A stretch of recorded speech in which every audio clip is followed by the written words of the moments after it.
Kalau kalian lagi nyari handphone 1 jutaan yang punya kamera mumpuni juga desain yang enak dibawa ke tongkrongan, kalian mungkin pengen nonton video ini sampai habis. Please welcome the new Samsung Galaxy A04 yang kayaknya bakalan laku keras di pasaran. Meskipun ini adalah handphone paling murahnya Samsung, tapi Samsung nggak main-main dengan ngasih sensor 50 megapiksel ke kamera utamanya. Lensa keduanya ini adalah lensa 2 megapiksel yang berfungsi sebagai depth sensor. Untuk hasil kameranya, you can expect something yang keluar dari sebuah handphone Samsung, yaitu warna yang lumayan vibrant meskipun nggak vibrant-vibrant banget.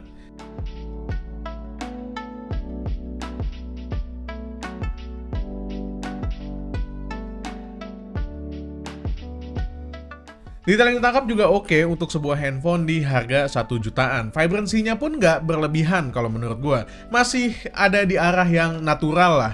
Meskipun kalau kalian bandingin sama M series atau A series atau bahkan S series, vibransinya tuh ya agak kurang. Tapi lumayan lah. Tapi emang siapa yang mau ngebandingin handphone di harga 1,4 jutaan dengan handphone di harga 2, 3, sampai 10 kali lipat di atasnya? Nggak ada kan? Realistis aja lah. Selain dengan mode autonya, kita juga bisa pindahin ke mode 50 megapiksel untuk dapetin gambar yang lebih detail lagi, meskipun dengan kompensasi di saturasi warnanya.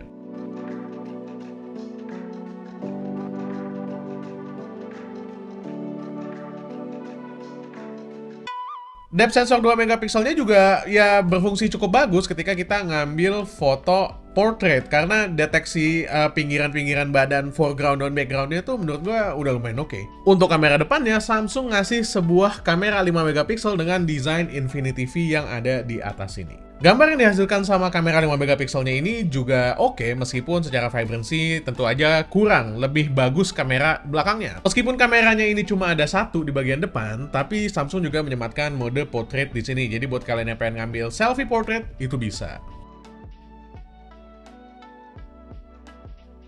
Oke, sekarang urusan video. Kamera depan dan kamera belakang dua-duanya sama-sama bisa ngambil video tentu aja. Kamera belakang bisa ngambil video sampai 1080p 30 fps.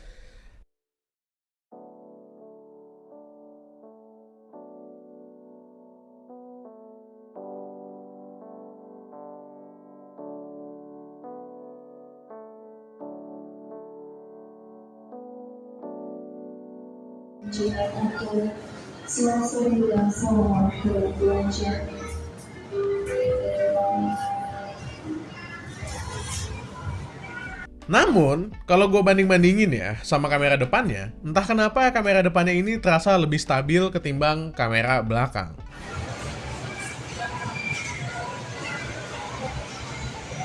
Ya tentu aja kalau kalian mau ngambil gambar dengan stabilisasi yang mumpuni banget, pastinya kalian butuh tripod ataupun gimbal ya ketika ngambil video dengan kamera handphone ini. Secara desain, handphone ini hadir dalam 3 warna. Yang pertama itu black, yang kedua itu copper, dan yang ketiga itu adalah warna yang gue pegang nih, warna green. Bodi belakangnya ini berbahan polikarbonat, alias Samsung nyebutnya itu sebagai glass stick karena dia berbahan polikarbonat namun berfinishing seperti kaca.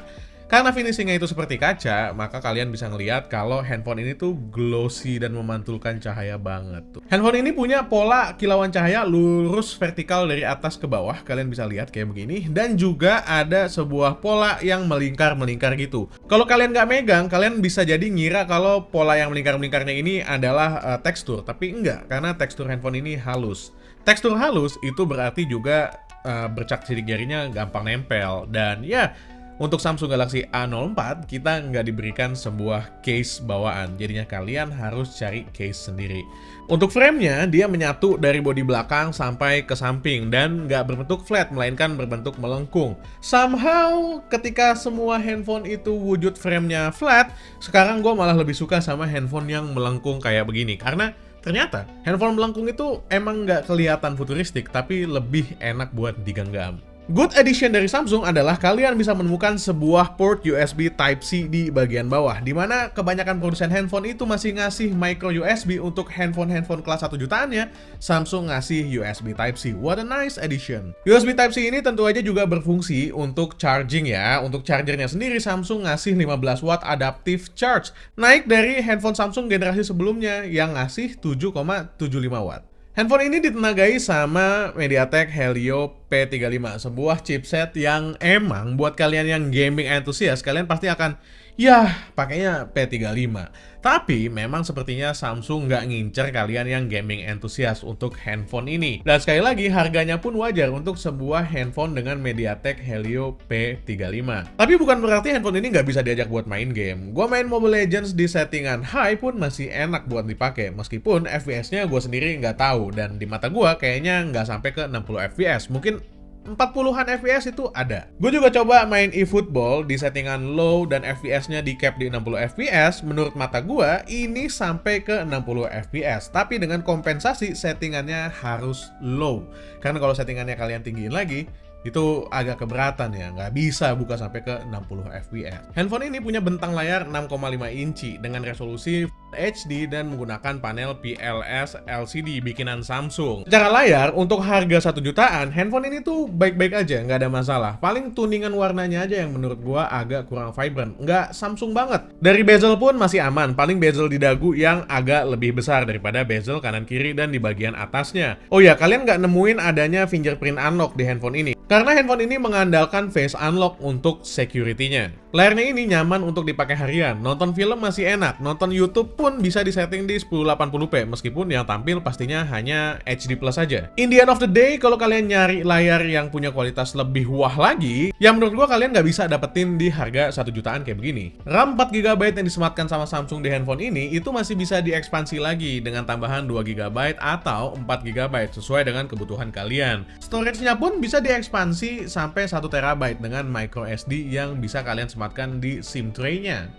Jadi aman ya, kalau kalian mau banyak ambil foto atau video, tinggal tambahin memory card aja ke dalam handphone ini. Dengan spesifikasi kayak gitu, multitasking di dalam One UI Core 4.1-nya itu lancar. Untuk multitasking ringan, kayak sehari-hari kalian pindah dari WhatsApp ke Instagram, dari Instagram ke TikTok, itu bisa banget digunakan di handphone ini. Dan terasa snappy dengan cegukan-cegukan yang kadang-kadang muncul. Baterai 5000 mAh yang disematkan sama Samsung di handphone ini pun menurut gue bisa dipakai buat seharian. Apalagi kalian yang hanya menggunakan media sosial aja di handphone ini. Ngomong-ngomong media sosial, emang gue lihat handphone ini kayaknya emang paling cocok dipakai sama admin media sosial atau admin all shop atau siapapun yang menggunakan handphone tapi nggak butuh yang mahal, tapi juga kameranya reliable kalau kalian butuh sekali-kali foto kayak gitu. Atau kalian yang lagi nyari handphone kedua yang cuma butuh media sosial aja buat mantau-mantau kerjaan, nggak butuh power yang gimana-gimana banget. Samsung Galaxy A04 ini bisa jadi sangat tepat buat kalian. Oke, itu aja pengalaman penggunaan gua dengan Samsung Galaxy A04 selama 1 minggu. Kalau ada yang mau ditanyain, silahkan tulis di kolom komentar di bawah atau DM ke Instagram gua di @mainlagiyt. Gua Dian dari Main Lagi pamit. Assalamualaikum warahmatullahi wabarakatuh. Bye.